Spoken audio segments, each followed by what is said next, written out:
In the sport of boxing. When it comes to legalized bank robbing, I'm the best. I don't care if y'all write good stories. I don't care if y'all write bad stories. Cash is king. Do you have an ATM card? I'm the human ATM. How do you even get this much money? What do you do? Work hard. Floyd Mayweather is said to have recently been the focus of a federal raid at one of his high-end residences.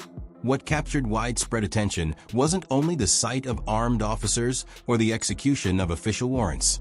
It was Mayweather's seemingly confident and unbothered attitude during an operation that many would consider serious and high stakes. Getting the money is not the problem, Harry. What's the problem, for Christ's sake? You know what I'm gonna have to do to get it.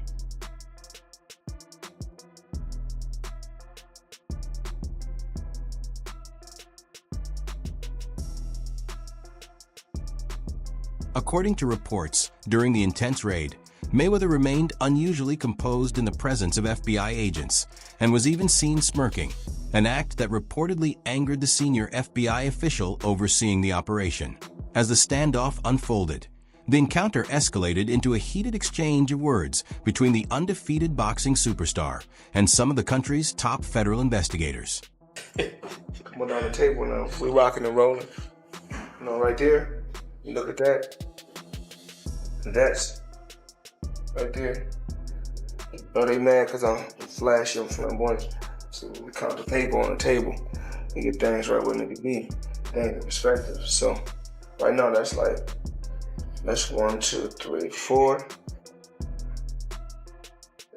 That's 500,000 right there. 1, 2, 3, 4. That's 5. That's 6.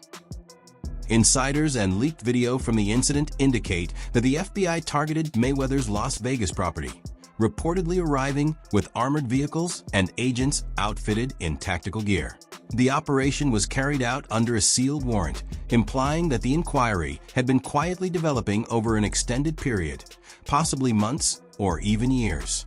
Sources familiar with the case claim the raid is connected to a wider investigation into potential financial wrongdoing, including tax evasion and undisclosed offshore accounts tied to Mayweather's multi-million-dollar business ventures.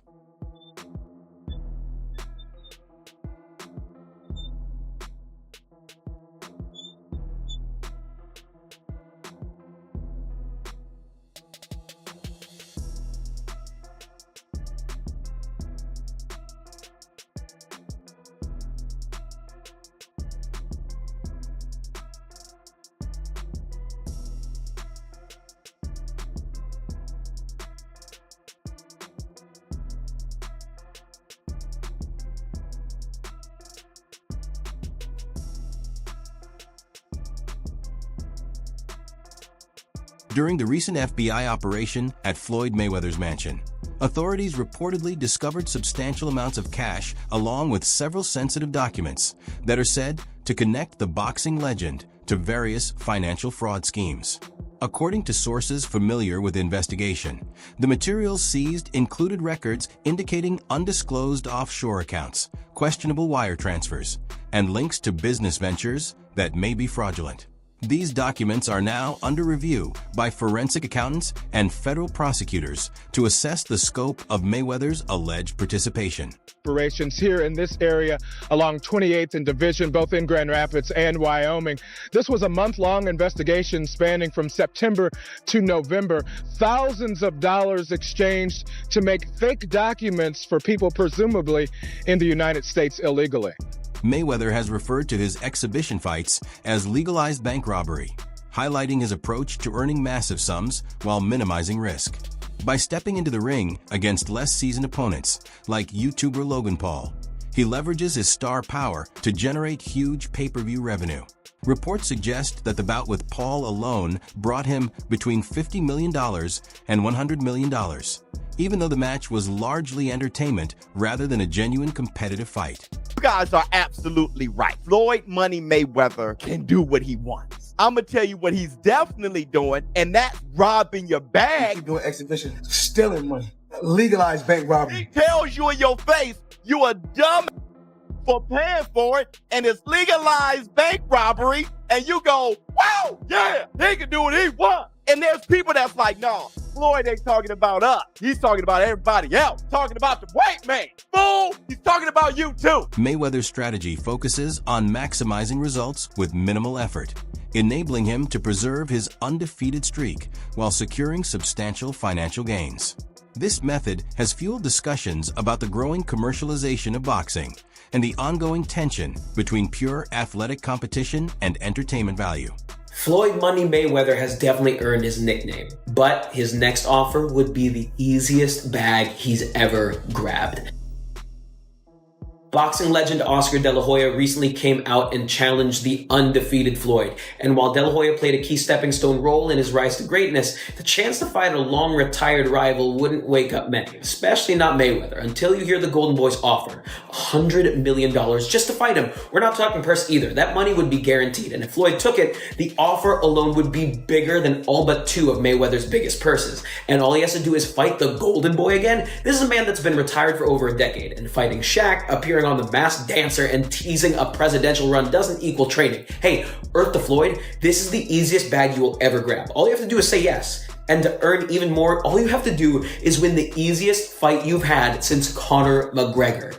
Take the money. Floyd Mayweather has long navigated a variety of legal controversies.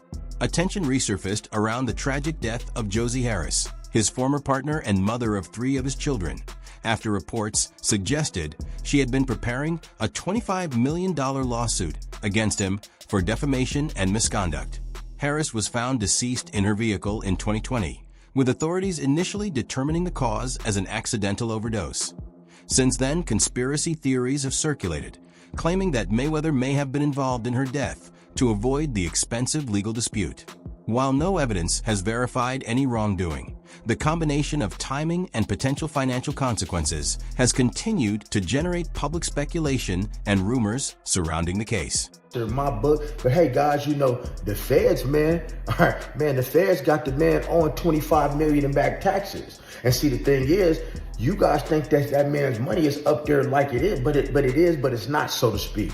See, Floyd over the years have had so many legal battles when it comes to this bread, you know, owing back taxes, you know, not paying off debts. And everybody knows that he buys all his vehicles from the same person, you know, that's crooked as hell, Josh Tobin, AKA the Chopper. You know what I'm saying? Like, everybody know the Chopper, man. Anybody get a car from him. But at the end of the day, man, you know, Floyd having some money problems. So now what I'm going to dig into is, we're going to dig into Josie Harris. Now, Josie Harris was Floyd's first baby mama. Josie Harris, man, was the mother of 3 of his kids. The recent FBI operation at Floyd Mayweather's mansion is reportedly connected to a $42 million investigation into real estate fraud. Mayweather had publicly announced that his company, Vita Properties, acquired a portfolio of 62 rental apartment buildings in Upper Manhattan. Yet, according to New York City property records, ownership of these buildings has not officially transferred, raising questions about the authenticity of the purported transaction. There's a flex happening with Floyd Mayweather that we were all cheering and congratulating him from, but we might need to put a pin in that as some evidence comes forward that things may not be how they seem. So a couple weeks back, I talked about it here on the show. Floyd Mayweather said he dropped $402 million on 62 Manhattan rental buildings. But Business Insider went and did the research. They did their Googles, and they said they couldn't find any receipts that this is true. There were no deed transfers, no public records, nothing. They made some phone calls to owners, and they could not find any information regarding this transaction. Floyd has gone on interviews and discussed it. You know, of course, 50 Cent dropped in with his troll thing and put the interview up and the information about it and said he bought them in his imagination. Same place he read all those Harry Potter books, because 50 gone 50. My question is, does Floyd, was he swindled in some sort of business deal? Adding to the controversy, a spokesperson from Vita Properties introduced someone claiming to be James McNair during questions about the acquisition. Observers noted that the individual's voice did not match previous recordings of McNair, casting doubt on the legitimacy of the representation. These discrepancies have fueled speculation that the announced purchase may have been overstated or misrepresented, possibly to bolster Mayweather's business reputation or to appeal to potential investors.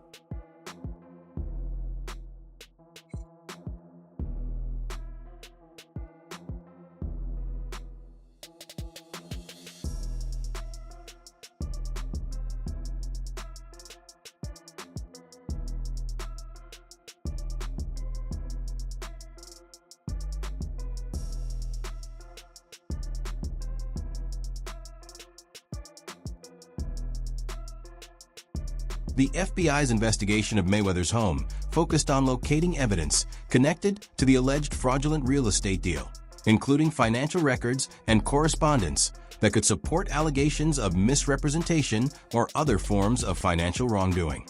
Floyd has gone on interviews and discussed it. You know, of course, 50 Cent dropped in with his troll thing and put the interview up and the information about it and said he bought them in his imagination. Same place he read all those Harry Potter books. Because 50 gone 50. My question is, does Floyd, was he swindled in some sort of business deal? The debate over Floyd Mayweather's alleged multi-million-dollar real estate acquisition revolves around major inconsistencies between his public statements and official property records. In February, he announced via his company, Vita Properties, that he had purchased 62 rental apartment buildings in Upper Manhattan, claiming full ownership without outside investors. However, reporting by Business Insider found that New York City property records show no proof of such transactions, and the NYC Housing Partnership, which often oversees these developments, stated they had no knowledge of any sales involving Mayweather. Hey, who said Floyd ain't still out here doing big deals? Money Mayweather just inked a massive $402 million real estate deal in New York City, buying up 60 apartment buildings from Black Spruce Management, the equivalent of 1,000 apartment units. Now, Floyd said the goal is to be able to provide affordable housing to families that need it. Most of the units are located in Upper Manhattan. And he said that when he was a kid, his dream was just to be able to own a home, and that you can achieve anything if you put your mind to it. Damn, Floyd just bought the block. I'm proud of Floyd. He's come a long way. This is a guy who was once seen burning money in a nightclub. He spent $17 million on a watch. Not to pocket watch him, but people looked at him for years like, yo, he wastes a lot of money. Does he ever give back? And now he's providing affordable housing? Damn, Money Mayweather's come a long way. This is a real good look. It shows evolution. It shows maturity. Not to mention, it's always great to see another person of color become a landlord in New York City. Prior to her tragic passing, Josie Harris had accused Floyd Mayweather of defamation, emotional distress, and past misconduct, with plans to pursue legal action. Court documents indicate she sought $20 million in damages, alleging that Mayweather's public statements had damaged her reputation and falsely portrayed her as a drug addict. The lawsuit was expected to be a significant legal battle, potentially revealing troubling aspects of Mayweather's personal life.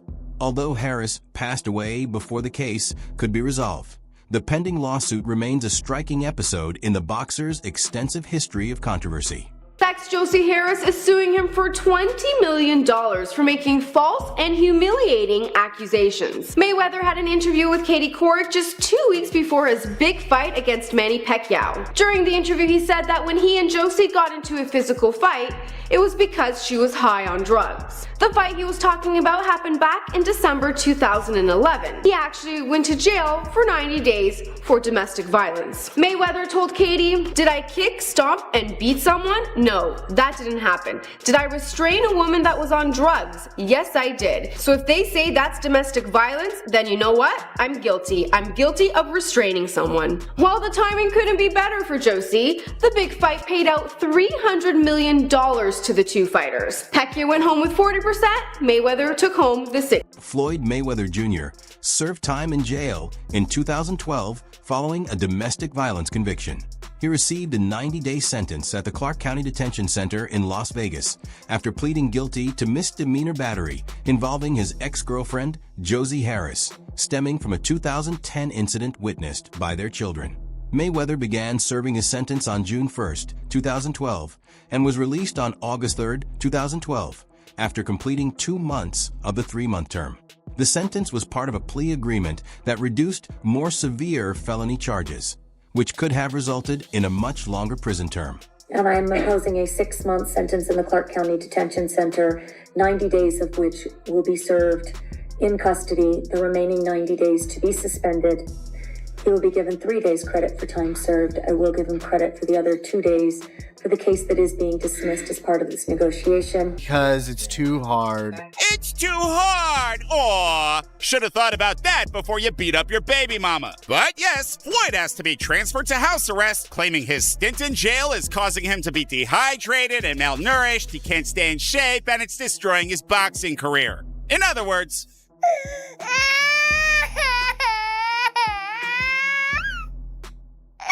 Guess what? You're incarcerated.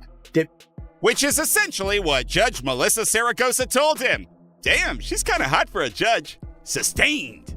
Anyway. First off, the judge said you will remain in jail. As far as not drinking water and shriveling up. She says Floyd's condition is, quote, self-induced as water is made available to Floyd 24 hours a day. For anyone that's going to jail, toilet water is the freshest water.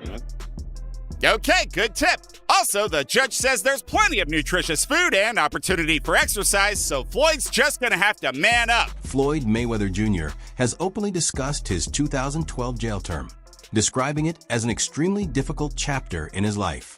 In an interview with Larry King, he reflected on the experience, explaining, "It was a rough time for me. I was confined 23 hours a day, with no TV, no radio, no newspapers, just me and 4 walls." This sentence came after he pleaded guilty to misdemeanor battery involving his ex-girlfriend, Josie Harris, and he served 2 months of the 90-day term at the Clark County Detention Center in Las Vegas. How do you explain all that? How did that happen in your life? Well, things happen. I had 3 children with a young lady. We wasn't seeing eye to eye. We wasn't seeing eye to eye. She was a little upset, had a little alcohol in her system. She was a little edgy, and I told her, basically I needed the keys to my truck.